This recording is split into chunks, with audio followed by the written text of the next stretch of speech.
Welcome to the campus of Father Ryan High School. My name is Donnelly Wolf. I'm here with Deming Callahan. This is the Behind the Crest Girls Lacrosse Preview Show. Now, Deming, you're a four-year swimmer, four-year lacrosse player, just recently directed Relay for Life in the fall, and then just a couple days ago, you're named High School All-American, Academic All-American by the National Swim Association. Tell us a little about that. Well, sports has definitely been a very large part of my Father Ryan experience. It's made me who I am today, I think, as much as the people here have formed me into that. The sports have as well. My love for lacrosse, the people that I love in swimming, everything has just made my Father Ryan experience even better. Now, once again, we've talked about this a lot during our broadcast. New coach this year, Coach Kim Devenald. Say a little about her. She has been a really great addition to our program. She is definitely a feminine force that I think we needed. When you coach girls, sometimes it's a lot easier, especially high school girls, to know what they're going through, know what's going on, be able to know how to talk to them. And she does a good job with that. She's also demands a lot of respect from us, even though she's like 25 years old and just out of college and got a job. And she puts a lot of effort into it. She's a night nurse, and she'll go to bed at 7 o'clock in the morning and be there at 2 o'clock to practice with us, and I think that shows a lot of dedication on her part, and she expects just as much out of us, and we need that. Now let's talk about a little about the season. First couple games were real rough and shaky start. Just 2 wins in the first 7 games. Last 7 undefeated. What's made the huge difference? Honestly, I don't know how to explain what's gone on. There's kind of a thing with our team that in a game we'll start out really slow and then pick it up in the last half and come back and score. And that's kind of how the season has been. And no one has an explanation for it. We don't know why we treat the first half as a warm-up, but we do. And then we're ready, and it hurt us a lot in the first couple games because we treated it as a warm-up and we weren't able to make up enough in the second half. Whereas in these past couple games, we've gone out there and done what we were supposed to do in the first half and been able to just keep the lead in the second half, and that's made a huge difference. How difficult has it been, with this real young team? I know we have a couple seniors, but the majority of the starters are from the sophomore and junior class. It's been difficult. Kim does a great job of making sure the seniors are playing and that kind of thing.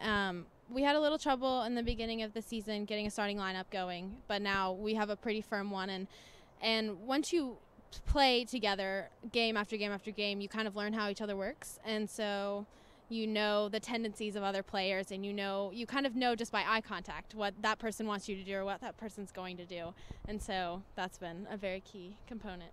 Now, obviously, we've just got just under 3 weeks left of high school. What's been your favorite girls lacrosse memory, and what's your favorite school memory? Girls lacrosse, I don't know if there's a particular one that I would be able to point out.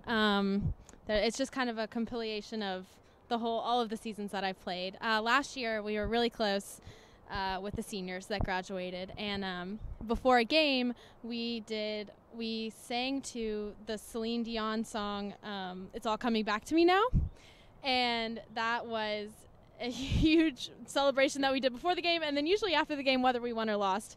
And so that's something that will always stick with me. And then this season especially, I have had a goal to live up to Mary Catherine Hagee, who was my idol, my best friend. And she would get a yellow card just about every game. And so I have made it my mission to get a couple yellow cards in her honor, and I have done that. So I'm happy with how that has gone. School memory, I also don't think there's a one particular that I could say. I was actually texting my swim coach last night, and she said, the best thing that's ever happened to her is being Irish, and I have to agree with that. I think my memory that I'll take away from this place is being Irish and knowing what that means, and knowing that there's people here that care about me, and I've made some of my best friends that I hope to keep for the rest of my life, and athletics and extracurriculars have just added to that experience. Once again, going back to the younger player experience, give us 3 players that you think are going to have a tremendous impact, not only next year, but years after. Taylor Faust would be my first one. She's known as Gazelle on the team.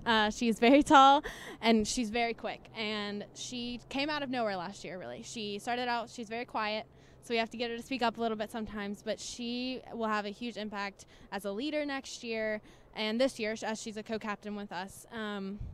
She kind of picks up where we lack, which is needed. Mackenzie Mason, who's a sophomore, will be huge. I mean, she honestly plays on a whole nother level than our team does, and she's incredible. Her stick skills, her mind for lacrosse, and it's been really refreshing and nice to have, and she'll go so far. And then Audrey Dark, who is just a little speed demon, and she is not afraid to get down and get dirty, and we definitely need that too. So she gets in the scrum of it and gets that ball out and gets it up to us, so that's great. Now, Taylor Faust, the face-off specialist, Mackenzie Mason, the transfer from California, and I'm assuming Audrey will be taking over the goalie position next year for Brittany Butler. Am I correct? It's possible. We are currently looking for someone that wants to take that position. It would be preferable to have a freshman so that we can train them all 4 years, and by senior year they'll be really, really good. That would be the goal, but if we don't find anyone, I'm not sure what Kim has planned. Now, go ahead and look the last 3 games of the year. Tonight at Franklin, Tuesday, Monday at here, going to be playing against Webb. Am I correct? St. Cecilia. St. Cecilia Monday, Webb Tuesday. We will be broadcasting that game on Monday.